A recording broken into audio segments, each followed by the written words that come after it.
Hello student, Jharkhand education में आप लोगों का स्वागत है। आज हम लोग क्लास 12th के इकोनॉमिक्स के मॉडल पेपर के सब्जेक्टिव क्वेश्चन को देखेंगे। चलिए स्टूडेंट स्टार्ट करते हैं। और आज का हमारा 31 नंबर क्वेश्चन है, अवसर लागत उत्पादन संभावना वक्र को कैसे प्रभावित करते हैं। उत्पादन संभावना वक्र अवसर लागत की अवधारणा को दर्शाता है। जैसे हम उत्पादन संभावना वक्र के साथ एक बिंदु से दूसरे बिंदु पर जाते हैं, तो वैसे वैसे एक वस्तु के उत्पादन की जो अवसर लागत है वो बढ़ती जाती है, क्योंकि हम दूसरी वस्तु का अधिक से अधिक त्याग करते हैं। क्वेश्चन नंबर 32 है कि उपभोक्ता का अधिमान एक दिष्ट होता है, इस कथन से क्या तात्पर्य है। तो उपभोक्ता का जो अधिमान एक दिष्ट होता है, इसका अर्थ होता है कि उपभोक्ता एक वस्तु की अधिक से अधिक मात्रा को हमेशा पसंद करता है। क्वेश्चन नंबर 33 है, यदि किसी वस्तु की कीमत में 5% की कमी करने से उसकी मांग मात्रा में 8% की वृद्धि हो जाती है, तो वस्तु की मांग की कीमत लोच ज्ञात करनी है। तो जैसा कि आप लोगों को पता होगा कि मांग की कीमत लोच का जो फॉर्मूला होता है मांग में प्रतिशत परिवर्तन और कीमत में प्रतिशत परिवर्तन को भाग दे देते हैं, तो मांग की लोच ज्ञात हो जाती है। तो यहाँ दिया हुआ है कि वस्तु की कीमत में जो परिवर्तन हुआ है वो 5% हुआ है, और जो मांग में जो परिवर्तन हुआ है वो है 8%। तो हम मांग की कीमत लोच ज्ञात करने के लिए मांग में प्रतिशत परिवर्तन को कीमत में प्रतिशत परिवर्तन से भाग दे देंगे। तो भाग देने पर 1.6% हमारा उत्तर आ जाएगा। क्वेश्चन नंबर 34 है, सीमांत लागत तथा औसत लागत को परिभाषित करना है।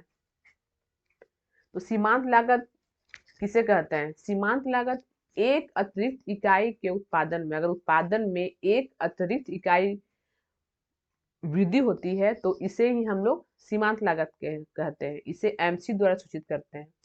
और जो औसत लागत होती है वो प्रति इकाई कुल उत्पादन लागत को ही औसत लागत कहा जाता है, और औसत लागत इक्वल टू कुल लागत बाय कुल उत्पादन।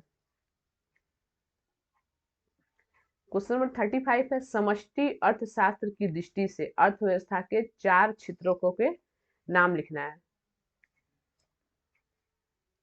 तो इसका आंसर होगा, देखिए, परिवार, फर्म, सरकार और ग्राहक क्षेत्र, ये सभी जो हैं ये समष्टि अर्थव्यवस्था की क्षेत्रक में आते हैं।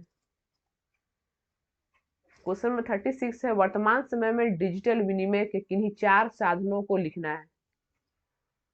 ये तो आप लोगों को पता ही होगा कि आजकल जो डिजिटल विनिमय होता है उसका जो साधन है वो क्या क्या होगा। नेट बैंकिंग हो गया, debit card, UPI, credit card. Question number 37 है, खुली अर्थव्यवस्था से आप क्या समझते हैं। तो खुली अर्थव्यवस्था से आशय होता है कि खुली अर्थव्यवस्था को पहले हम ये बता दें कि ये इसे हम लोग ओपन इकोनॉमी कहते हैं।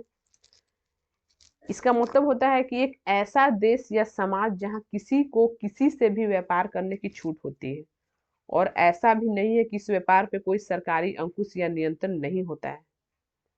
मतलब कि खुली अर्थव्यवस्था से अर्थ एक ऐसे देश से होता है जहां देश के अंदर और बाहर वस्तुओं एवं सेवाओं का और पूंजी का जो होता है वो मुक्त प्रवाह होता है। क्वेश्चन नंबर 38 है, सरकारी बजट को परिभाषित करें। देखिए इसका आंसर होगा कि सरकार का बजट, सरकार की जो आय होती है, जो व्यय होती है, तो इसे सरकार कैसे वित्तीय इसका नियोजन कैसे करती है, यही होता है सरकारी बजट।